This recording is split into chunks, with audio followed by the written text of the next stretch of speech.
ঘরে চুরি হয়েছে, ফেসবুকে স্ট্যাটাস দিচ্ছে ডাকাতি হয়েছে। ডাকাতির সংজ্ঞা কি, চুরির সংজ্ঞা কি আপনাকে জানতে হবে। লিখতে হলে আপনাকে জানতে হবে, এটা না লিখে আপনি ছড়াবেন। আবার আমি যখন আনবো তখন আপনারা রিকোয়েস্ট করবেন, আপা বুঝে নাই। আরেকটা বলছেন হত্যা, 7 জন হত্যা হচ্ছে। হত্যা আমাদেরকে বুঝতে হবে, হত্যা, আত্মহত্যা, পানিতে ডুবে মরা, সবগুলো কিন্তু খুন না। কোনটা খুন সেটা আগে আমাদেরকে বুঝতে হবে।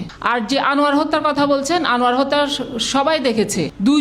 একজন মানুষ ছিল, ওরা প্রেম সংক্রান্ত ওদের একটা সমস্যা ছিল, এটার উপর কেন্দ্র করে এখানে মারামারি হয়েছে। প্রকাশ্যে একজনকে ছুরিকাঘাত করে মারা হয়েছে। এইখানে যদি আনোয়ারের পরিবার এসে যদি 1 বছর আগে জায়গা জমি সংক্রান্ত কারোর সাথে দ্বন্দ্ব ছিল, ওটাকে এনে যদি এখানে অ্যাড করে, এটা কি আমি নিতে পারি? এটা তো আমি নিব না, কারণ এই হত্যার সাথে ও জড়িত না। এটা একসময় ওনাদের সাথে দ্বন্দ্ব ছিল। সুতরাং আইন আপনাকে জানতে হবে, কোনটা আইন জানা আপনাদের অধিকার, এবং আপনি আইন জানেন না বিধে আমাকে বলতেছেন। আপনাকে খুন কোনটা, আত্মহত্যা কোনটা, আত্মহত্যার প্ররোচনা কোনটা। যেমন আত্মহত্যার প্ররোচনা, কেউ যদি মারা যায়, তুই মর, তো 20-এর বোতলে নিয়ে দে, এটা তো হত্যা হবে না, এটা প্ররোচনা হবে। এটাকে আসি বলে যে আপনি 302 ধারা মামলা নেন, তাহলে আমি তো 302 ধারা মামলা নিব না, কারণ সে নিজেই বিষ খেয়েছে। আরেকটা বিষয় হচ্ছে পানিতে ডুবে মরা তো হত্যা না। এটা বাচ্চারা, এখন পানি বাড়তেছে, বৃষ্টি হচ্ছে, এটা অপমৃত্যু।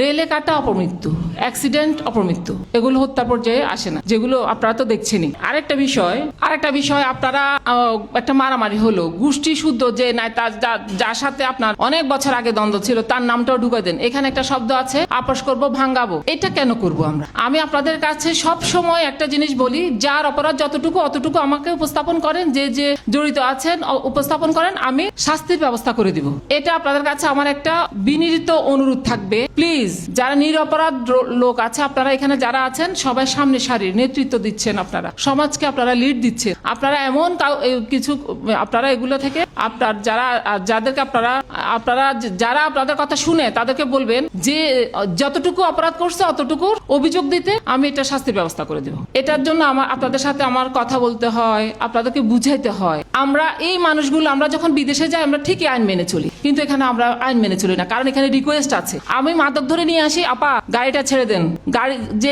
যে মাদক গাড়ি বহন করে নিয়ে আসে, আপনারাই আমাকে রিকোয়েস্ট করেন, আপা ওরে আপনি গ্রেপ্তার দেখান, গাড়িটা ছেড়ে দেন। কেন এই রিকোয়েস্ট আমার কাছে কেন আসবে? আমরা আগে নিজ থেকে আমরা শুদ্ধ হব, আমরা মন থেকে আগে আমরা জাগ্রত করবো যে আমরা মাদককে না বলবো, সেই দিন মাদক মুক্ত হবে। সবাই আমরা একসাথে যখন মাদককে না বলবো, মন থেকে না বলবো, তখন আমরা মাদককে মুক্ত করতে পারবো। এটা আমার আইন শৃঙ্খলা রক্ষার পাশাপাশি আমি মাদককে নির্মূলের জন্য যথেষ্ট আমি চেষ্টা করে যাচ্ছি।